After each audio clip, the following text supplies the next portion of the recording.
মাশাআল্লাহ। এই হলো 12 মাসি কাঁঠাল।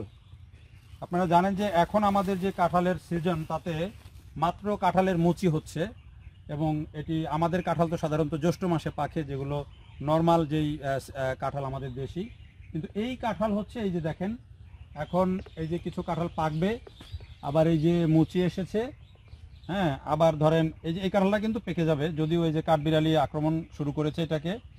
কাঠবিড়ালির আক্রমণের কারণে ওই যে আমি যে দেখালাম যে বস্তা সরিয়ে যে বস্তা দিয়ে ঢেকে রাখা হয়েছিল, এটার মূল কারণ হলো কাঠবিড়ালিতে এই কাঁঠালগুলো নষ্ট করে দেয়।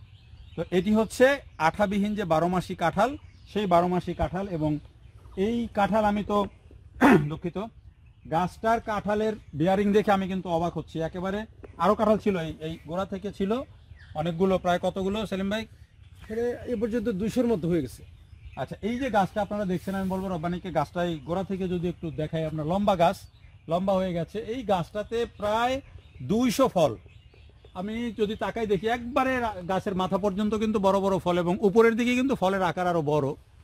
এই যে ফল এই পরিমাণে এই একটা গাছের মধ্যে ধরেছে, এবং আমরা যেটি সবচেয়ে বড় যেটি দেখছি যে বিভিন্ন সাইজের, তার মানে একটা কাঁঠাল হয়তো পাচ্ছে, আরেকটা আধা কাঁচা মানে আধা পাকা, বা আরেকটা দেখছি যে আরো ছোট, এবং সাথে সাথে কিন্তু এই যে নতুন মুচি আসছে, এবং এগুলো কিন্তু কন্টিনিউ ধরছে। তার মানে যে এটি যে 12 মাসি কাঁঠাল, সেই কাঁঠালের সব বৈশিষ্ট্য এটিতে আছে। এবং এই কাঁঠালটি, এই একটা গাছ আছে নাটোরের যে বিশিষ্ট উদ্যোক্তা সেলিম রেজা, কৃষি উদ্যোক্তা দৃষ্টান্ত এগ্রো ফার্মের, তিনি এই একটা গাছ লাগিয়েছেন, এবং তার এই গাছটাতে কিন্তু যেটি তথ্য সেটি হচ্ছে প্রায় 200-র মতো ফল এসেছে এই সিজনে।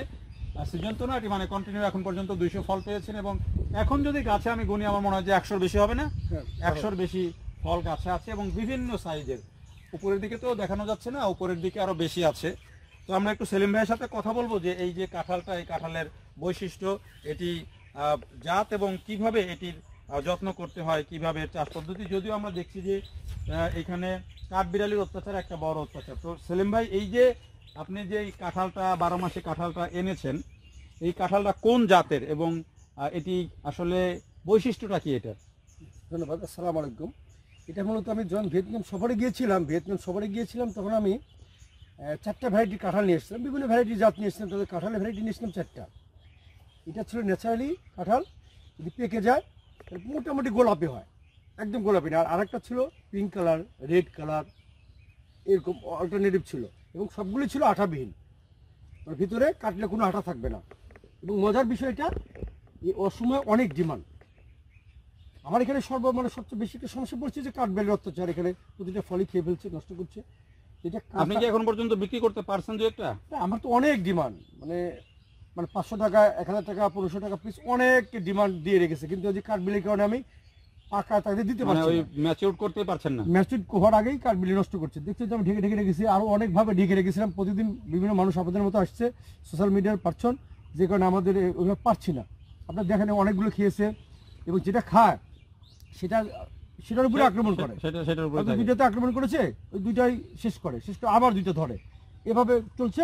তবে অনেককে দিয়েছি, অনেকে এসে কাঁচা কাঁঠাল নিয়ে গিয়েছে। আমি অনেকগুলো পেরে রেখেছিলাম একবারে 10-12টা, সেখানে কিছুটা কয়েকটা পেকেছিল, কয়েকটা দেখলাম পাকার সম্ভাবনা খুব কম, সেটা আমি কাঁচা খেয়েছি। আর কাঁচা কাঁঠাল আমি অনেককে দিয়েছি, বলেছি হয়তো পাকা খেতে পারবেন না, আপনার কাঁচাই তরকারি করে খান। আর যেহেতু কাঁঠালের বীজও খাওয়া যায়, অনেক পুষ্টি সমৃদ্ধ, একদম অর্গানিক, এতে তো কোনো কিছু কেমিক্যাল ফাঙ্গিসাইড দেওয়া লাগে না। যেটা বলছিলাম, একটু মজার বিষয় যে এখানকার টিএসএস কিন্তু অনেক বেশি, এটা মানে মিষ্টতার মাত্রা অনেক, 25+। আমি এই কাঁঠালটা কিন্তু নরম হয় না, রোয়াগুলো যথেষ্ট রোয়া থাকে, সবগুলো রোয়াই শক্ত, মসমস করে, আঠা থাকবে না, এবং আপনি খেলে একটা টেস্টি মানে আলাদা। কিন্তু যদি না পাকে তাহলে মানুষ কিভাবে? না, পাকবে তো বটে, কিন্তু আমার এখানে পাচ্ছে না, কারণ হচ্ছে কাঠবিড়ালির অত্যাচারে আমি ওই পর্যায়ে যেতে পারছি না। আচ্ছা, হ্যাঁ, আপনি কতগুলো ফল এখান থেকে মনে হচ্ছে এখন পর্যন্ত কতটা? এই গাছটার বয়স কত? এই গাছটার বয়স হচ্ছে প্রায় 8-এর কাছাকাছি। আমি 2.5 বছর থেকে গাছে ফল পাওয়া শুরু করেছি। আমি 17 সালের জানুয়ারি-ফেব্রুয়ারির দিকে গাছটা রোপণ করেছিলাম, 4টা গাছই।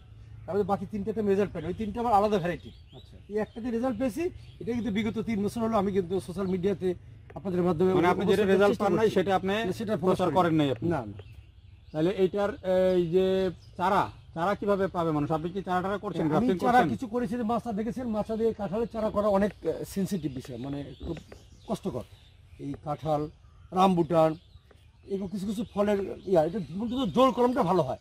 মাছা দিয়ে উপরে বেঁধে রুটটা নিয়ে এই গাছের ডালে বেঁধে দিয়ে এভরিডে আবার ওই রুটের মাঝে পানি দিতে হয়, কষ্টসাধ্য। তবু আমি করছি। আমার কাছে এখনো প্রায় 60-70টার মতো চারা রয়েছে এবং অনেক অর্ডার, বড় অঙ্কের অর্ডার আমি কাউকে দিই না। আমি চাই সারা দেশে ছড়িয়ে যাক। এবং আপনি বিশ্বাস করবেন কিনা, আমাদের প্রতিটা মাথার ডগা কাটা যে আসে তাকে আমি সায়ান দিই। আমাকে তো এটা মাল্টিপ্লাই হোক, সারা দেশে সম্প্রসারিত হোক। হ্যাঁ, সায়ান দিচ্ছি। আমি চারা কেউ 10টা চাইলে তো 10টা দিচ্ছি না, 2টা দিচ্ছি, যে এক্সপ্রেড হোক, সারা দেশে ছড়িয়ে যাক। চারার দাম কিরকম রাখছেন? চারার দাম আমি আপাতত, যেহেতু জোর কলম করতে অনেক কষ্ট, আমি তো চারা কিনে করি, আমি তো নিজে চারা করি না, আমি তো জানেন তো আমি নার্সারি ম্যান না, সেজন্য আমার চারার দাম হচ্ছে 500 টাকা। 500।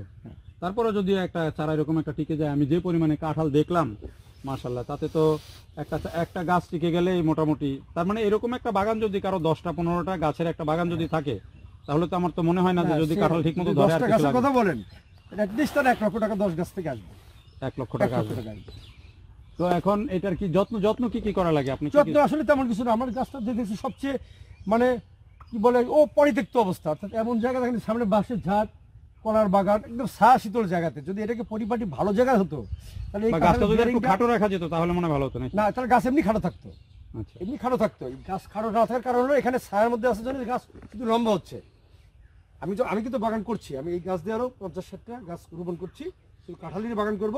আর কাঠবেল অত্যাচার যেহেতু আমি নিধন করতে পারছি না, আপনাদের মাধ্যমে সরকারের কাছে বিরুদ্ধে অনুরোধ করবো যে কাঠবেলকে মারতে চাই না, যে কাঠবেলের জন্য কৃষির ক্ষতি না করে, সেরকম একটা উপায় বের করা, অথবা এই দুর্নিধনের মতো একটা ব্যবস্থা নিতে হবে। কারণ কৃষি যদি না বাঁচে তাহলে দেশে কি হবে, প্রাণী দিয়ে কি হবে। আমার বিষয় হলো এইটা, আপনাদের মাধ্যমে সাবমিশন রাখলাম। আর এই কাঁঠালটা আমি যেহেতু কাঁচা কিন্তু 300 টাকা 500 টাকা করে সবাই নিতে চায়। কাঁচা কাঁঠাল বিক্রি করলে তোমার লস নেই। আর আজকে ঢাকার বাজারে ধরেন 1000 টাকার উপরে একটা পাকা কাঁঠালের দাম। সেটা হলো আমাদের দেশেরটা, যেটা খাওয়া যায় না, নরম, একদম নরম, প্রাণীও বটে না। ওটা তো সিজনের আগে পাকলে তো আমাদের দেশের কাঁঠাল একেবারে বিচির সাথে লেগে থাকে নরম। হ্যাঁ, সেটা এটা যেহেতু মজাদার ফল, যে একবার খাবে।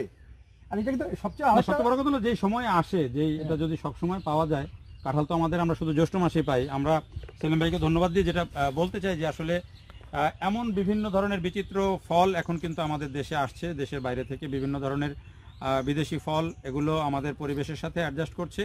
তবে একই সাথে এই যে ফলের চারার যে ব্যবসা, সেটিও কিন্তু একটা ইস্যু, যে অনেকেই দেখি যে একটা ফলের চারা, মানে ফল একজনের গাছে যদি কোনো মতে একটা ধরেছে, তাহলে দেখি যে সেই ফলের ছবি দেখিয়ে মোটামুটি সারা দেশে লোকজন চারা বিক্রি করা সম্পূর্ণ হয়ে যায়। এতে অনেক মানুষ প্রতারিত হয়, অনেক উদ্যোক্তা, অনেক তরুণ উদ্যোক্তা হতাশ হয়। আমরা চাই যে এই ধরনের হতাশা আপনারা তৈরি করবেন না। আপনারা জাত পরীক্ষা করে এই যে এরকম ফল যখন ধরবে, এরকম গাছ ভর্তি ফল আপনারা দেখবেন, দেখে তারপরে আপনারা কোথাও থেকে চারা খরিদ করবেন। আমি নিজে কোনো মাতৃগাছ দেখাতে পারলাম না, কোনো ফল দেখাতে পারলাম না, কিন্তু একজন শত চারা বিক্রি করছে। এই চারাটা কিভাবে তৈরি হয় সেই খোঁজও কিন্তু আমরা নিই না, শুধু ওই যে ফলের ছবি দেয় সেটা দেখে আমরা খুব বেশি মুগ্ধ হয়ে যাই। আমরা চাই কৃষিতে যেন উদ্যোক্তারা প্রতারিত না হোক। দেখার জন্য সবাইকে অনেক ধন্যবাদ।